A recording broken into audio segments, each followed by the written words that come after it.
think that we needed all 9 hitters.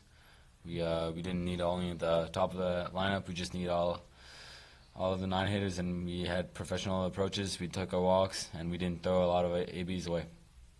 I mean, Chuck said it great right there.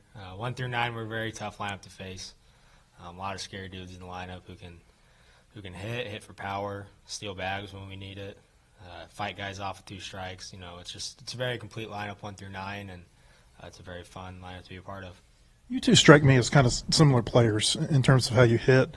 Are you able to maybe watch each other's at-bats and learn from what Charles is seeing when you come to the plate or vice versa? Yeah, for sure. Chuck's a tone setter, and he does that very well. Every game, it seems like his first at-bat, it's either a hit or he has great at-bats, long at-bats. So he's kind of the first guy I'll go to in the dugout if I want to know what the pitches are looking like or bounce ideas off of. And he's usually proactive about that, and he'll go to you in the dugout and tell you what it's like, which just shows he's a great teammate. So, yeah, for sure. For either of you, how hard is it to maintain that professional approach whenever the runs are mounting and things like that, game's going on and it's cold outside? Just is it difficult at all, or kind of what's that like? I think it's pretty easy when we've got some coaches that are really invested of just preaching every day to have a good approach. Coach Thompson, Coach Hornets. Coach Bobby. Yeah, he won't let you slack. Every inning we come back in the dugout, he's honest, and yeah, I think it's pretty easy, to be honest.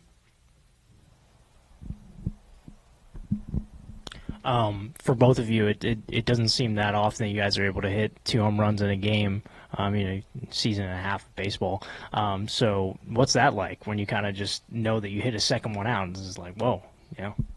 I mean, yeah, it feels good. It just hitting the ball hard.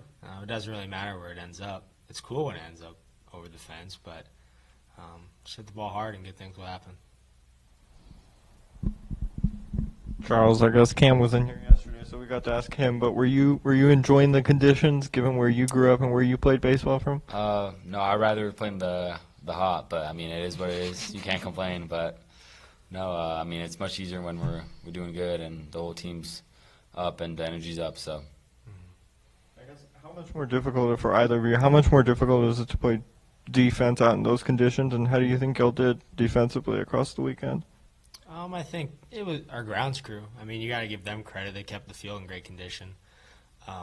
Grass was great. The dirt was great. So I think it's easier to play great defense when you have a great field like that. Mm-hmm. So shout out to them. But no, we played great defense, communicated well. Pitchers threw strikes. It's easy to stay engaged in the game when pitchers are throwing strikes. Ryder did a great job behind the plate, and yeah, it was a good weekend for defense. There's a lot of hitters on this team who are seeing their power numbers go up quite a bit year over year. Both of you are in that category. Is there a common thread there, do you think? I mean, I can speak to it a little bit. I work really hard with Coach Thompson, and there's something I kind of figured out over the past couple of weeks just with my swing, and that's translated for sure. But, yeah. Just staying tall in my stance, staying tall, letting the barrel get through the zone easier, and yeah, it's not an accident for sure. Yeah, I think it's just honestly we got to give credits to a lot of people that sometimes you don't see behind the scenes.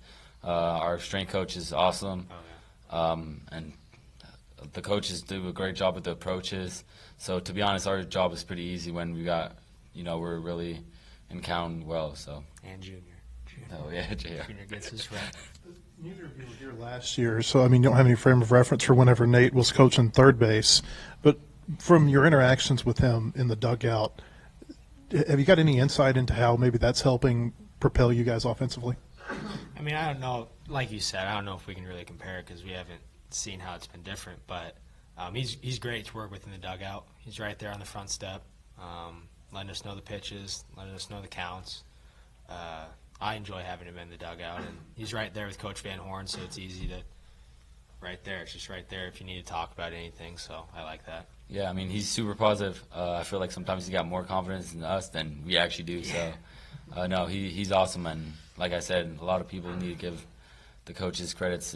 Often we get the credit, but we only do a small part of the work. Charles, Is it difficult to reset after 21 runs yesterday as a hitter? No, I think it's kind of expected to go out every day and see how many runs we can score. In every game, that's our goal. Coach Thompson preaches it a lot, so I think it's pretty cool to just see the whole offense clicking. Coach Strong said 60. Coach Strong said 60 at the beginning of the weekend, so we were That was our goal. 9 but, short. Yeah.